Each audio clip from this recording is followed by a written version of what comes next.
My name is Toni Karlsson. I'm a research scientist at the Idaho National Lab. I've been here at the lab this time for about 1.5 years now, almost 2 years. But I was previously an intern. I did my master's at the National Lab, at Idaho National Lab, and I left the country to do my postdoc abroad, or my PhD abroad. I'm excited to be back.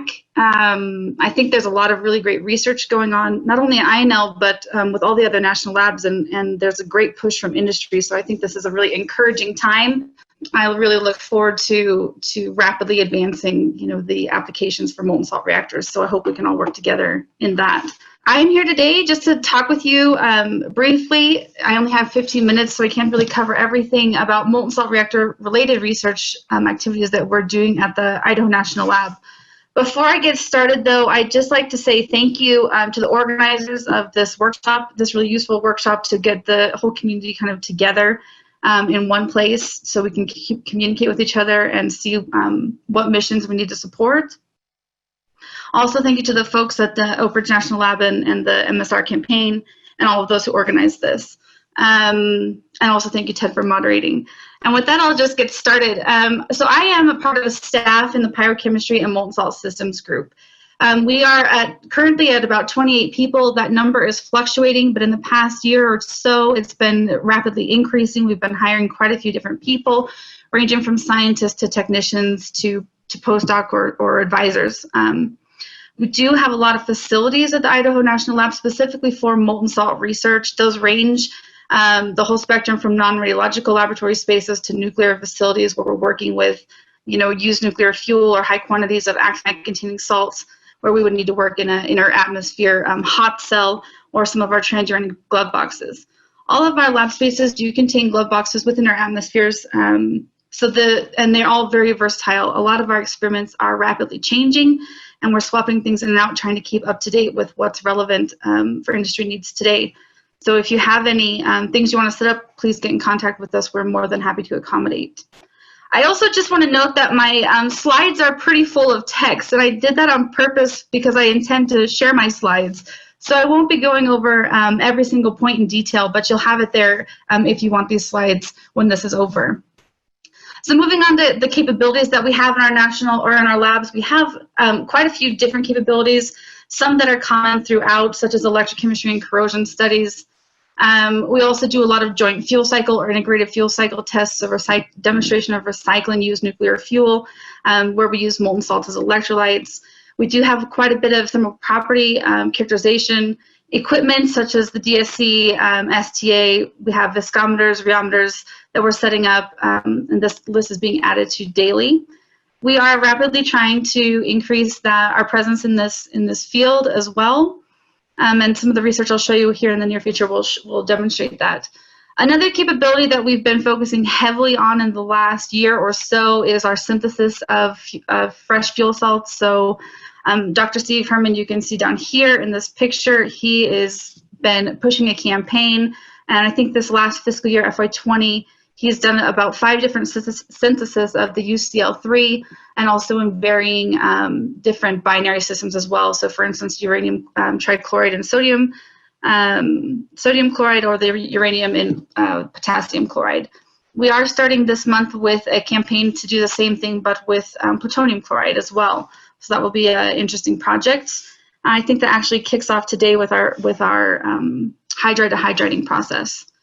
In our nuclear facilities, there is just a lot of stuff to talk about here. I'm not going to go through it all. I do want to highlight that, as with the other national labs, which I think is really awesome, we all have a lot of similar equipment. For instance, with the DSC or the LFA, and I think this is really great for cross-checking samples. We also have facilities that's called the IMCL, Radiation Materials Characterization Lab, where we have a lot of electron microscopy equipment for studying corrosion of, for instance, construction material in contact with salt, and that can be irradiated materials as well. There's no limit on that. And we do have, of course, our analytical lab, similar to Argonne National Labs, for isotopic and elemental analysis, including those pesky impurity elements on your molten salts. We do have a lot of activities and interests, and I feel like this list is constantly changing. I tried to summarize it kind of into 2 broad categories for INL. We do a lot of molten salt reactor applications, and then a lot of advanced fuel cycle applications. So as I said before, one of the big things we've been working on this past year is salt synthesis, mainly fuel salt synthesis, also our thermophysical property measurements on our actinide-bearing salts, which we'll talk about soon, and then also method development for those as well.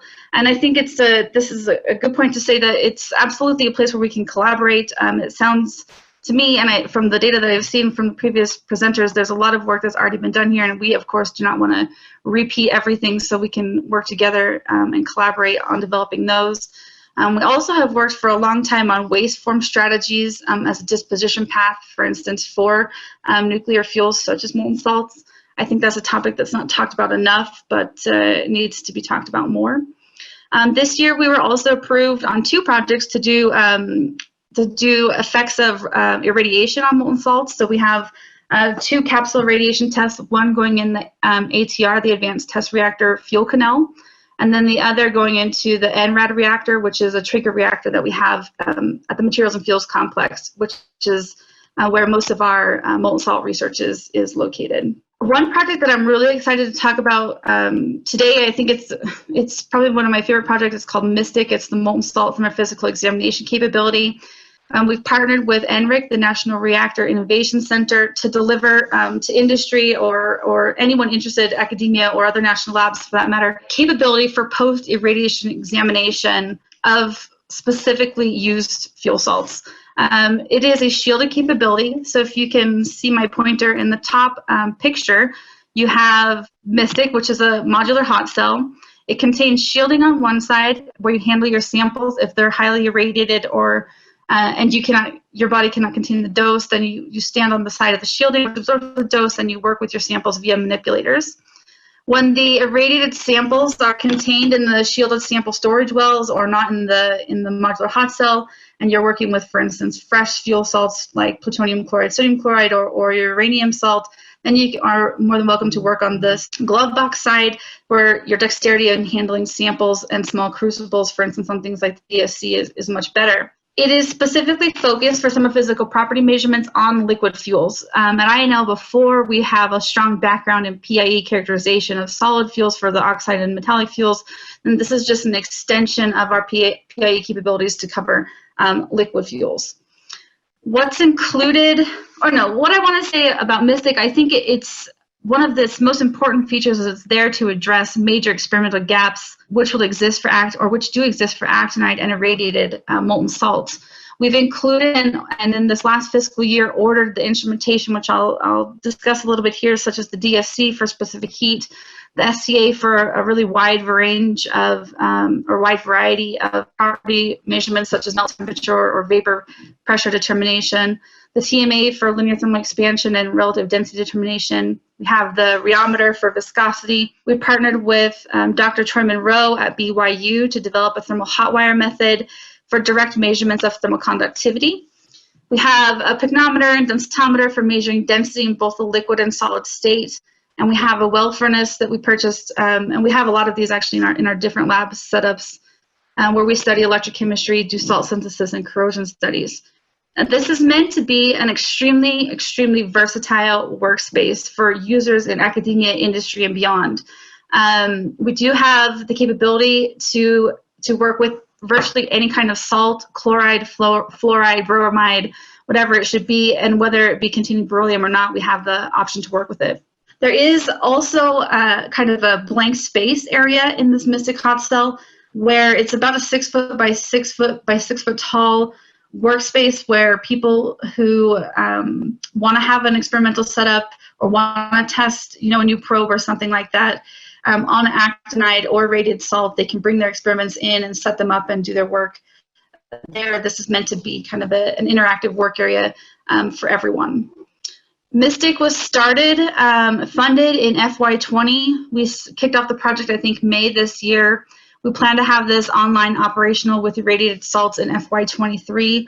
So if you're interested in finding out more about that, please get in touch. I do want to highlight that it's not only for molten salt reactors. It would be useful, these instrumentations, for fuel cycle research and development, for batteries, for space fuels, solar, and other things as well. I put this bottom bullet here, and I seriously mean this. If you are interested, if you want more information, or if you have feedback for us, please get in contact with us.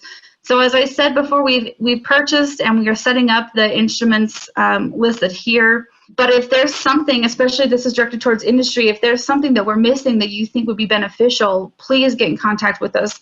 We tried our hardest to do some due diligent research before we started going with MSTEC, but there's always things that we miss. So if you have some input for us, please be in contact. There's a lot of reasons I think that MSTEC is important. There's just a couple that I want to highlight. First of all, I'll say that there are limited facilities available in the US and internationally today where you can get the large spectra or full gamut of characterization on your molten salt systems, especially for irradiated molten salts. And this will be important, for instance, if you want to do licensing for a reactor. In one of the recent letters written by the Molten-Salt Reactor Technical Working Group to the Department of Energy, it was stated that one of the most significant challenges that industry is facing is the lack of broadly accepted NQ1 qualified set of data characterizing various unirradiated and irradiated molten salts. And this MSTEC facility is directly in response or in direct alignment with that letter and with the needs of industry. And that's what we at INL aim to do. We want to help advance the technical readiness level of molten salt reactors. We want to help push this effort forward as fast and as efficiently as we can. So we're always open to new ideas or places that we need to focus on, and we're trying to rapidly adapt to the needs of industry. We do a lot of other work, molten salt related. I won't cover all of it here, but I'll just briefly mention a lot of our fun topics that we're doing. Dr. Ruchi Gakar and a small team do a lot of work with coordination chemistry, spectroelectrochemistry in particular, where they can do in situ measurements on spectroscopy and different electrochemical cells. They have an in-house designed custom-built furnace for their samples. It's a really cool setup that they have. We've been focusing heavily in the last year on phase diagram studies. We just wrapped up a melt temperature determination study on the sodium chloride plutonium chloride system, where we looked at 5 different compositions on the binary system and determined the melt temperatures for those. We also are in the middle of our heat capacity study for that same system. We're always working. It seems like we can never get away from the lithium potassium chloride system. We're always using that to validate our method setup. In addition to that, we plan this fiscal year to work with the sodium chloride mag chloride and the FINAC system, where we'll start adding surrogate fission products to determine how that changes the thermophysical properties. Another really cool thing that we have going on, and this is led by Dr. William Phillips, who I think is on the call today here, is the Loop Testbed. This is a really neat project that they've partnered with University of Reno, Nevada, and their goal is to make a very flexible flow loop, which is interchangeable in many ways, and it adapts to different experimental needs for instance, industry or academia or other national labs. There's a lot of really neat features on this flow loop. For instance, there's 5 ports in total, so you can insert different probes, for instance, Raman or UV Vis, so you can do some online monitoring. Also for electrodes or sensors, so you can do redox control or do corrosion studies while your loop is flowing. It is a natural convection loop, so it has a hot leg and a cold leg. And one of the most interesting features I think that it has is that you have the ability to insert and remove corrosion coupons during flow loop operations. So you don't have to stop and start the flow loop to insert or remove those corrosion coupons. So I think that's a really integral design. It's quite a large loop. It has a capacity of about 10 kilograms of salt. We are aiming for our final salt to be the sodium chloride uranium chloride system. That is not set in stone, and if there is an industrial need or academic need where you think there's a more relevant salt system to have in that loop, I would really kindly ask you to please get in contact with us, because we want to make sure that we align our experiments and our setups with what is relevant today. I should also say that this flow loop will not be set up in a glove box. It's actually so large, so we'll have it outside a glove box. It's run in open air. However, when you insert and remove the corrosion coupons, those are then done so in their atmosphere.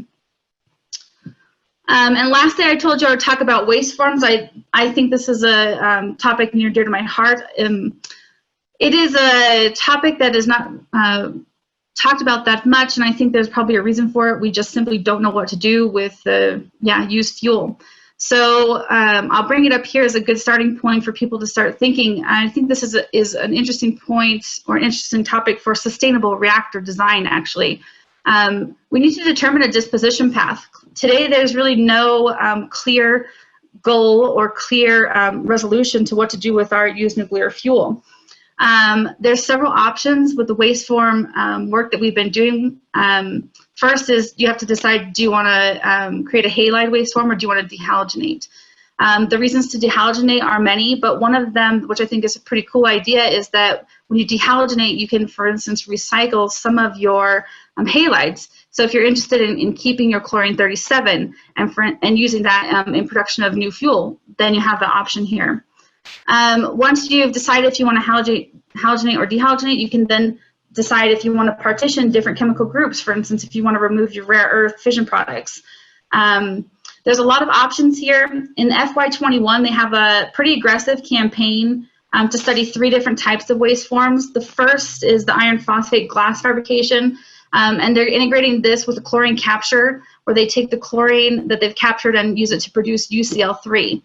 I think this is real interesting because it's more reminiscent of an industrial recycling process, and here we're applying it towards a nuclear application.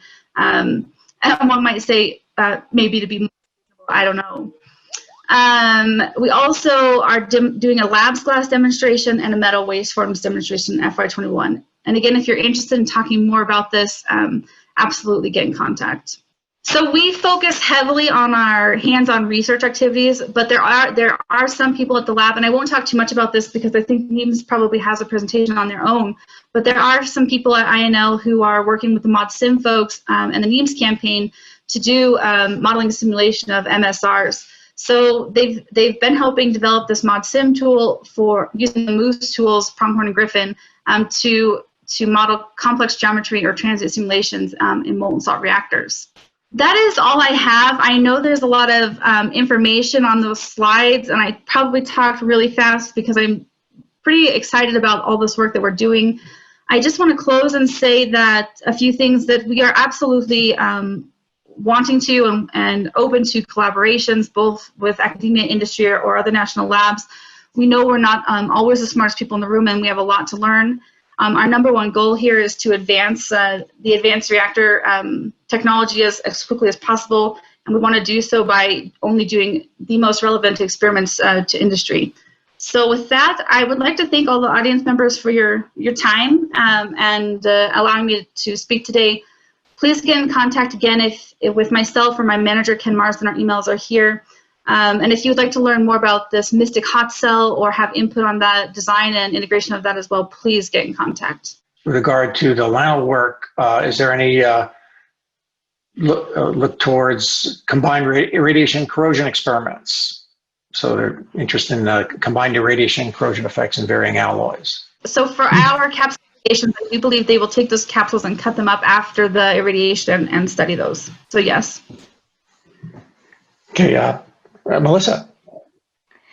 Right. So, so I had mentioned just that we have already an ongoing EFRC to look at irradiated corrosion and irradiated samples, but it's not applied yet to molten salt. And so what we're going to be doing, that project is ending soon. I think it's this year, but it's over. And so they're applying to elongate their project, and it would coincide really nicely with our work, and especially looking at the fact that lamps can accommodate irradiated samples. We can, combine all of these efforts together, and that's something that we're looking forward to doing in the next couple of years or so. Are there any MSR campaign initiatives to collect all these data sets and compare them among the various salts? I think that our overall goal would be to help contribute to your guys' database, Ted and Jake, and that's the goal that we work towards at INL anyways. There are so many people working on so many different systems. Stephen Kung at his NEUP review last week, that issue came up, and so we may be looking towards inviting folks to just kind of, let's all get together, people working on various systems, and just everyone knows what everyone's working on, and most importantly, let's collaborate and cooperate so that we're not redundant and we are complementary in our activities. There's a question for Jake. Is there any ongoing work on modeling noble gas molecular dynamics in molten salts? We don't have any work currently in that area, and Dave Anderson is more to speak to that question. But I guess the short answer is no, but it's something that we could definitely make plans around moving forward. Yeah, and to add to that, Jake, hopefully you can hear me. It's correct. We're not doing anything on noble gases in the salts right now, partially because I think we, maybe for the wrong reason, prioritize that a little lower than fission products and corrosion products. Joanna has a question for the MSTDB database and both the thermochemical and thermophysical. Is there a pipeline for taking the thermophysical data from INL, ANL, and LAO, as well as ORNL, and incorporating them into these databases? So that sounds like a Jake and Ted question, and so I guess the long answer is yes. And his question for Toni: how will dehalogenation work to recycle chlorine, chlorine 37? Who is looking into this at Idaho? I actually am not the subject matter expert in that field, so I'm not going to be able to answer that question, but I just typed the answer, and I directed you to Morgan and Kevin, who are really working with most of the wastewater work at INL. So I apologize, I can't answer, but they will be able to. Thank you, and have a good rest of the meeting.